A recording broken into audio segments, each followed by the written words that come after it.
बहुत सारे लोग ये कहते हुए मिल जाते हैं कि अरे हिंदुस्तान में आतिशबाजी तो आई अभी है, हम लोग तो पटाखे जलाना जानते ही नहीं थे।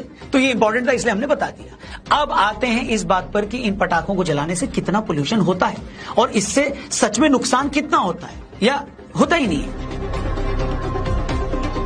चलो बात करते हैं। सेंट्रल पोल्यूशन बोर्ड की स्टडी के हिसाब से पटाखों से 15 तरह की खतरनाक सब्सटेंसेस निकलते हैं, जिनमें PM10 पार्टिकल्स के अलावा सल्फर डाइऑक्साइड और नाइट्रोजन डाइऑक्साइड जैसे खतरनाक सब्सटेंसेस भी हैं। ये भी सच है कि सिर्फ दिवाली की एक रात पटाखे जलाने पर अगले दिन पोल्यूशन का लेवल 40% तक बढ़ जाता है। ये सारी बातें सही है, मगर ये बात भी स्टडी से ही साबित होती है, रिसर्च से ही पता चलता है कि फिर उसके अगले ही दिन पोल्यूशन का लेवल अपने पुराने लेवल पर आ जाता है। मतलब सिर्फ एक दिन पटाखे जलाने से ऐसा कोई लास्टिंग इंपैक्ट नहीं पड़ता।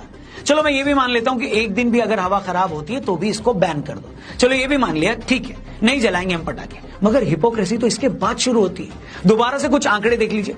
मोटे तौर पर कुल 4 वजह से पोल्यूशन फैलता है। खासतौर पर अक्टूबर नवंबर में होने वाले प्रदूषण की बात करें तो सबसे ज्यादा 36% पोल्यूशन तो पराली जलाने की वजह से फैलता है। 30% पोल्यूशन अलग अलग जगह चल रहे कंस्ट्रक्शन वर्क की वजह से चलता है और सड़क पर चलने वाली गाड़ियों की वजह से 28% पोल्यूशन होता है।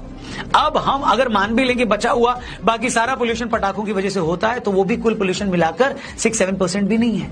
और पूरे देश में हाय तौबा ऐसे मचाई जाती है, छाती ऐसे पीटी जाती है, चूड़ियां ऐसे तोड़ी जाती है जैसे एक रात के पटाखों की वजह से दुनिया के सारे ग्लेशियर भर-भरा के पिघल जाएंगे। उनके पिघलने की वजह से राजस्थान के रेगिस्तान में बाढ़ आ जाएगी और बचा हुआ पानी हमारे दूध के पतीले में घुस जाएगा।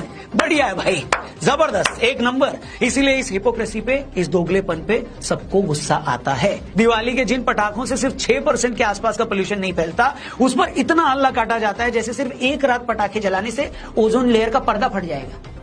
पटाखे जलाना दिवाली पर बच्चों के लिए सबसे बड़ी एक्साइटमेंट होता था, उसी को छीन लिया गया है। हम अपने ही त्योहारों का मजा फीका करने में लगे हुए हैं। होली पे पानी ना बहाओ, दिवाली पे पटाखे ना जलाओ, कोई पत्थर ना मार दे इसलिए शोभा यात्रा ना निकालो, ऑफिस से छुट्टी नहीं मिलेगी इसलिए अपने घर ना जाओ। बहुत बढ़िया भैया, इनके लिए ताली बजाओ।